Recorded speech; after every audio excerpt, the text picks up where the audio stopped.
भगवान शिव जो कि सर्वशक्तिमान एवं इस संपूर्ण जगत के जगत पिता हैं, भगवान शिव अपने भक्तों को निराकार एवं साकार दोनों रूपों में दर्शन देने के लिए प्रसिद्ध हैं। जब भी हम भगवान शिव के रूप का स्मरण करते हैं तो हमारे मन में एक वैरागी वाले महापुरुष की छवि बनती है और दूसरे दृष्टिकोण से देखें तो भगवान शिव की एक संपूर्ण गृहस्थ के रूप में भी छवि बनती है। अन्य दृष्टिकोण से देखें तो भगवान शिव इस संपूर्ण जगत के विनाश करने वाले देवता भी बताए गए हैं। भगवान शिव हर रूप में सर्वश्रेष्ठ है, चाहे वो एक वैरागी का हो, चाहे एक गृहस्थ का, चाहे एक योद्धा का, चाहे सर्वशक्तिमान भगवान का।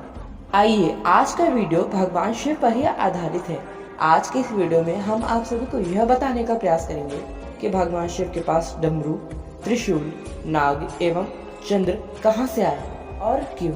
आइए वीडियो शुरू करते हैं। जय श्री राम। वीडियो शुरू करने से पहले यदि आप हमारे YouTube चैनल पर नए हैं और आपने चैनल को अभी तक सब्सक्राइब नहीं किया है तो कृपया सनातन धर्म से संबंधित सभी वीडियोस को पाने के लिए हमारे इस चैनल को सब्सक्राइब कर सपोर्ट अवश्य करें। आपका एक सब्सक्राइब करना हमें बहुत अधिक प्रोत्साहित करता है। आइए वीडियो शुरू करते हैं। जय श्री राम। जब भी हमने भगवान शिव की तस्वीर एवं प्रतिमा देखी है तो उनके साथ उनका त्रिशूल और डमरू अवश्य देखा है, परंतु बहुत से लोगों को ये पता ही नहीं है कि भगवान शिव के त्रिशूल के साथ हमेशा डमरू क्यों रहता है। आइए मैं आपको यह बताता हूँ। भगवान शिव को हमेशा पुराणों, वेदों और संहिताओं में एक संहारक के रूप में प्रस्तुत किया गया है, परंतु ये कहना निश्चित सही नहीं होगा कि भगवान शिव एक संहारक ही है, क्योंकि यदि वे एक संहारक होते तो उनके नटराज रूप का कोई अर्थ ही न रह जाता। यह तो निश्चित है कि सभी कलाएं भगवान शिव से ही उत्पन्न हुई हैं। भगवान शिव अपने नटराज रूप में आते हैं तो इस समय भगवान शिव बहुत अधिक प्रसन्न होते हैं और यह नृत्य करते हैं और इस समय इनके हाथ में इनका प्रिय डमरू रहता है। संपूर्ण सृष्टि के आरंभ में जब माँ सरस्वती प्रकट हुई तब उन्होंने अपनी वीणा से सृष्टि में ध्वनि को उत्पन्न किया, लेकिन यह ध्वनि सुर और संगीत पर हीन थी। तब उस समय भगवान शिव ने 14 बार नृत्य करते हुए 14 बार डमरू बजाया। सृष्टि के आरंभ में जब माता सरस्वती प्रकट हुई थी तब उन्होंने अपनी वीणा के प्रभाव से सृष्टि में ध्वनि को उत्पन्न किया, परंतु यह ध्वनि संगीत विहीन थी। इसीलिए भगवान शिव ने उस समय अपने नटराज रूप को धारण कर डमरू को प्रकट किया और 14 बार नृत्य करते हुए डमरू बजाया, जिस डमरू के प्रभाव से भगवान शिव से व्याकरण, संगीत और ताल के छंद निकले। कहते हैं डमरू ब्रह्म का स्वरूप है, जैसे जैसे हम उससे दूर रहते हैं वो हमें विस्तृत नजर आता है, परंतु जब हम उसके पास जाने का प्रयास करते हैं तो वो अपने दूसरे सिरे से मिल जाता है और विशालता की ओर बढ़ने लगता है। सृष्टि में संतुलन बनाए रखने के लिए भगवान शिव इस डमरू को अपने साथ ही रखते हैं, इसीलिए भगवान शिव ने डमरू को प्रकट किया था।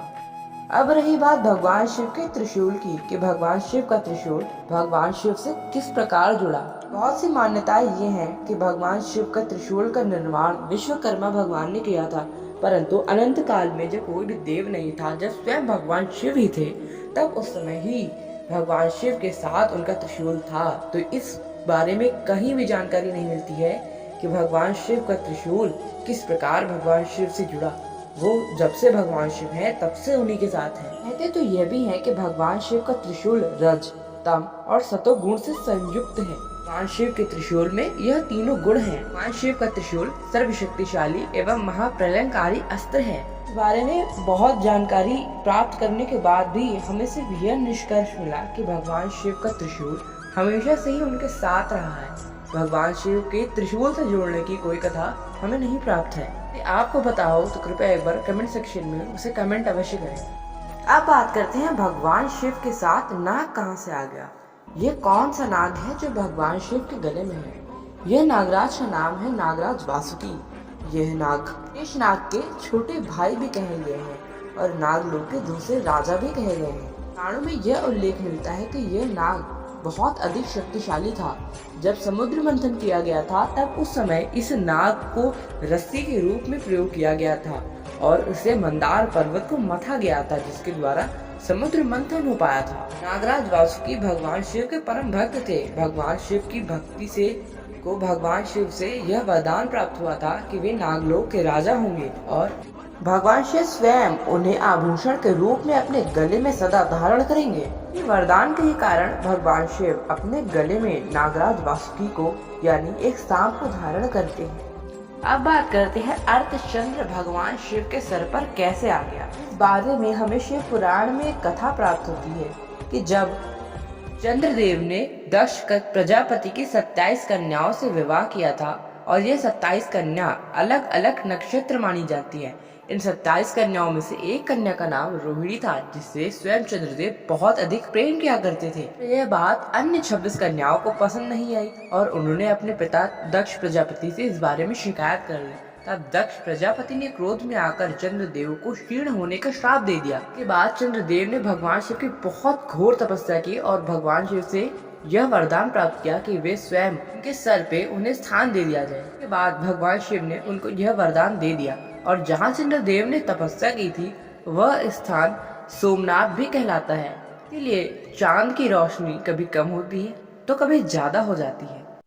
तो इसी के साथ हमारा यह वीडियो यहीं पे समाप्त होता है। यदि आप भगवान शिव के परम भक्त हैं तो कृपया एक बार कमेंट सेक्शन में ओम नमः शिवाय लिखकर हमें अवश्य बताइए। हमारा यह वीडियो आपको कैसा लगा ये भी कमेंट कर हमें अवश्य बताएं। अन्य किसी टॉपिक पे वीडियो चाहते हैं तो कृपया वो भी हमें बताने की कृपा अवश्य करें आप सभी। मिलते हैं नेक्स्ट वीडियो में, तब तक के लिए आप सभी को जय श्री कृष्णा, जय श्री राम, हर हर महादेव।